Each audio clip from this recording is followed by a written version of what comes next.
Harry Redknapp was fond of using the phrase bare bones during his tenure as West Ham United manager, but for once he had a reasonably legitimate claim back in September 1995 when West Ham travelled across town to face Arsenal at Highbury.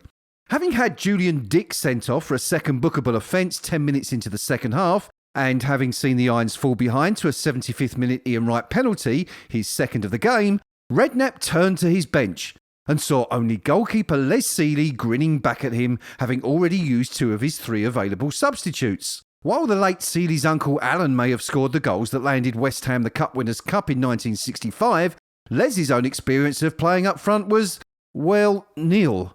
Yet this didn't prevent Redknapp from slinging the goalkeeper on up front as an 83rd minute replacement for John Moncur, who is almost certainly West Ham's only outfield player to have ever been substituted for a goalkeeper.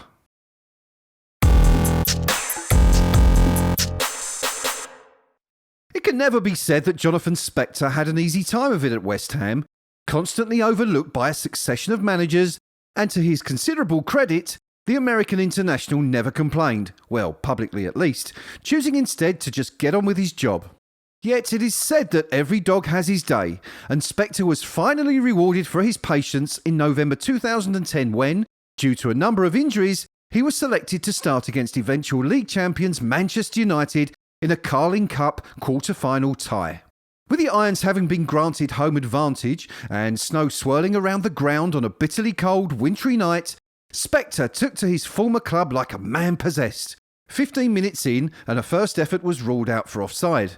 Unfazed, however, Spector continued as he had begun and put his team 1-0 up on 22 minutes with a diving header, a rarer thing as you will ever see. However, that wasn't enough for Scott Parker's stand-in, and he duly added a second 15 minutes later before 2 second-half goals from Carlton Cole sealed West Ham's first 4-goal haul against the Mancunians since May 1977.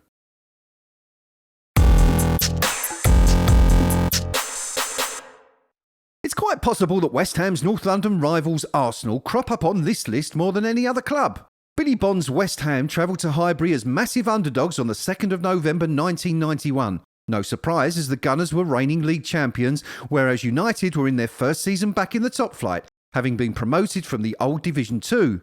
Arsenal, facing a midweek European tie with Benfica, decided to rest a number of players, including England captain Tony Adams, and it showed as they looked well off the pace. With just 16 minutes of normal time remaining, Mike Small, a £400,000 summer signing from Brighton and Hove Albion, picked up the ball on the edge of the Arsenal penalty box as West Ham countered. From some 20 yards, Small took aim, let one go, and sent an absolute scorcher beyond David Seaman to record the Hammers' second away win of the campaign and stun the home fans at Highbury once again.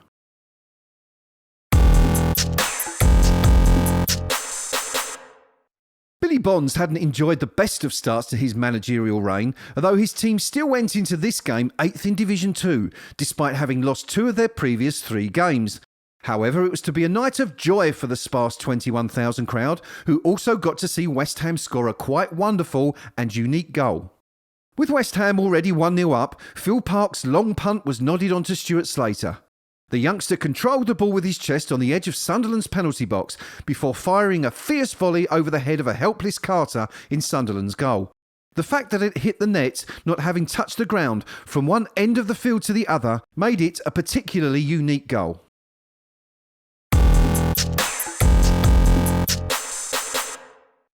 West Ham, struggling to recreate the form of the previous season, went into this Today League Division 1 fixture with Watford just 4 places above the relegation zone, and with only 10 games of the season remaining.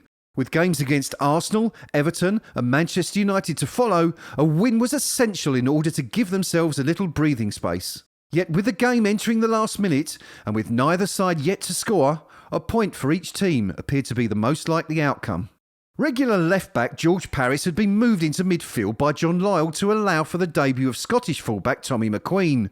As the ball went out of play towards the end of the game, Parris asked referee Ian Borrett, who famously responded to a complaint by former Crystal Palace manager Alan Smith with, "I'm having a crap game and nothing you say will change it," how long was left, to which the official replied, "About a minute."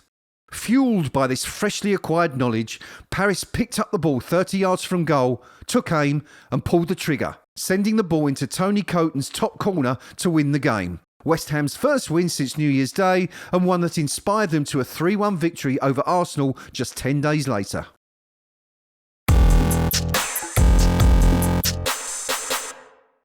After missing the kick that cost England a place in Euro 96, Southgate has always said he would be prepared to take another when the time came. Well, last night it did against West Ham, and he missed again. West Ham enjoyed a good year in the domestic cup competitions in the 1999-2000 season, reaching the quarter-finals of both. They were to win this last 8 encounter too, only to be forced to replay the match after it was revealed that substitute Manny Omoyini, who played the final 8 minutes of extra time as a late substitute, had played in an earlier round of the competition for Gillingham, with whom he spent time on loan. The initial tie had been a real humdinger, with a strong Villa side taking the lead twice before being pegged back by goals from Lampard and Di Canio, the latter in the 90th minute from the penalty spot after Paul Kitson fell over in the box. Extra time failed to produce a winner, and thus the game went to penalties. At the time, it was only 3 years since Gareth Southgate's missed penalty had sent England tumbling out of Euro 96. With that still fresh in the minds of those at Upton Park that night, the announcement of Southgate's name was hilariously received by thunderous applause and mocking cheers from the home fans. And so it was that a clearly flustered Southgate duly missed the resulting spot kick, as everybody guessed he would, and West Ham were through to the semi-finals of the Worthington Cup. Except they weren't, as Villa predictably won the restaged match.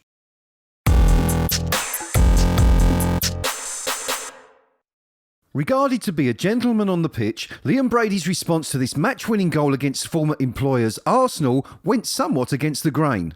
With West Ham leading 2-1 courtesy of a Tony Cottee brace in a game marred by crowd trouble, so much so that at one point the players had to be led from the pitch by referee Dennis Hedges, the ageing yet still supremely talented Irishman put the game to bed with a goal as good as any he scored throughout a long and thoroughly successful career.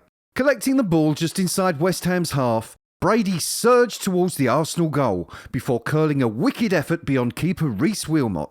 The bowling went crazy, and Brady, who had been teased all night from the away end, celebrated by gesturing towards the Arsenal fans, an impetuous and uncharacteristic response that resulted in the Irishman being booked by an eagle-eyed Mr. Hedges.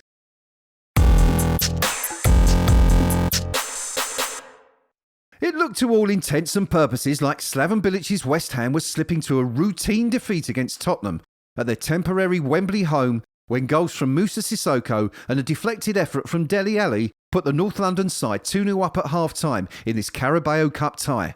However, a spirited fight back from the Hammers saw Andre Ayew halve the deficit with a toe poke before he steered home an equaliser 4 minutes later. Unsurprisingly, Tottenham pushed forward in search of a third, having been stung into action, and Adrian was on hand to make a couple of fine saves before West Ham won a corner, which Angelo Ogbonna nodded into the far corner to give West Ham a priceless win that was welcomed at the final whistle by a shrug of the shoulders from a delighted, yet utterly perplexed, Slaven Bilic.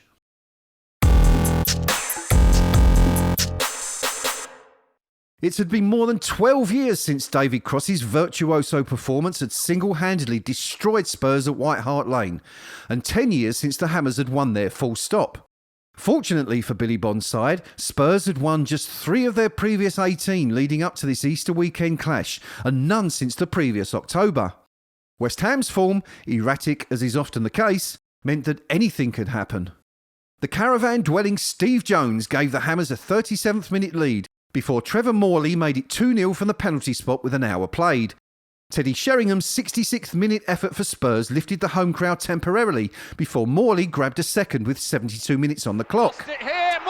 As Tottenham fans began draining out of the ground long before the days of chants like "We can see you sneaking out" or "Is there a fire drill?", Mike Marsh added a fourth to complete a thoroughly comprehensive win for West Ham at the old White Hart Lane.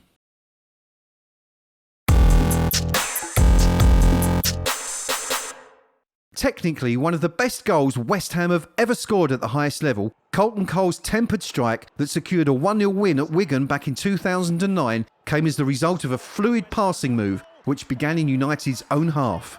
After possession had been won by James Tompkins with an aerial challenge, 7 of the 8 passes that ensued required just a single touch. Only Scott Parker took a second as he weighed up his options.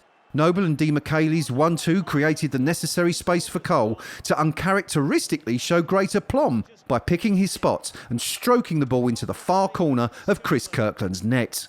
Hours spent on the training ground at Chadwell Heath had finally paid off for manager Gianfranco Zola, who watched on nonchalantly as his team celebrated their pitch-perfect team goal.